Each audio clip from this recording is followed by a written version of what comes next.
दुनिया में जब भी कोई महामारी अपने पैर पसारना शुरू करती है, तो दुनिया के अंत को लेकर चर्चा शुरू हो जाती है। अलग-अलग धर्मों में दुनिया के अंत का समय अलग-अलग बताया गया है। नास्त्रेदमस समेत दुनिया के कई भविष्यवक्ताओं ने भी इस बारे में अनुमान जताए हैं। ब्रिटेन के महान वैज्ञानिक आइजैक न्यूटन और भौतिकविद स्टीफन हॉकिंग ने भी दुनिया के अंत की भविष्यवाणियां की थी। तो आइए जानते हैं इस वीडियो में कि उनकी भविष्यवाणियों के आधार क्या थे और इन्होंने इसकी गणना कैसे की। दुनिया में जब भी कोई खतरनाक बीमारी विकराल रूप लेने लगती है, तो लोग अक्सर चर्चा करने लगते हैं कि दुनिया का अंत कब होगा। आइजैक न्यूटन ने भी अपने नोट्स और चिट्ठियों में जिक्र किया था। उनके मुताबिक अगर साल 2060 तक दुनिया बची रह गई तो यह विनाश की शुरुआत का साल होगा। Father of modern science Newton ने 2060 में दुनिया के खत्म होने का एक फॉर्मूला भी दिया था।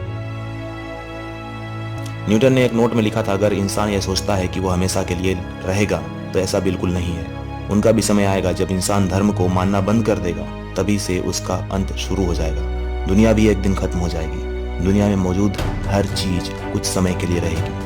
एक समय आएगा जब आधा समय रह जाएगा। न्यूटन ने अपने एक नोट में लिखा था कि उन्होंने आधे समय की बात एक किताब में पढ़ी थी। प्रसिद्ध वैज्ञानिक स्टीफन विलियम हॉकिंग ने भी दुनिया के अंत को लेकर दावा किया कि मानव जाति ज्यादा से ज्यादा 600 साल तक जीवित रह सकती है। उनका कहना था कि 600 साल के भीतर पृथ्वी आग के गोले में तब्दील हो जाएगी। साथ ही कहा था कि मनुष्य को 100 साल के भीतर किसी दूसरे ग्रह पर जीवन की खोज कर बस्तियां बसानी होंगी। उन्होंने तर्क दिया कि बहुत ज्यादा आबादी के कारण धरती पर ऊर्जा की खपत बहुत ज्यादा हो जाएगी। इससे धरती का तापमान असीमित रूप से बढ़ेगा और धरती गर्म होकर लाल हो जाएगी। उन्होंने भविष्यवाणी की थी कि आने वाले समय में पृथ्वी का तापमान शुक्र ग्रह के बराबर हो जाएगा। इसके बाद धरती पर एसिड रेन हो सकती है। प्रोफेसर हॉकिंग ने धरती पर मनुष्य की जगह रोबोट्स के कब्जे के खतरे की आशंका भी जताई थी।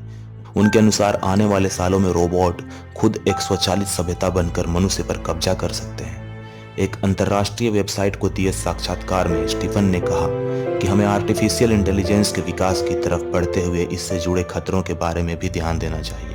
उन्होंने एक समारोह में भविष्यवाणी की थी कि हमारा अंत मानवीय आक्रामकता और दुनिया पर राज करने की जिद के कारण ही होगा। इसके लिए परमाणु हथियारों का इस्तेमाल किया जाएगा, जिसमें सामूहिक विनाश होगा। तो दोस्तों, कुल मिलाकर के धरती का अंत यानी धरती पर रहने वाले मनुष्य अपने ही वजह से करेंगे।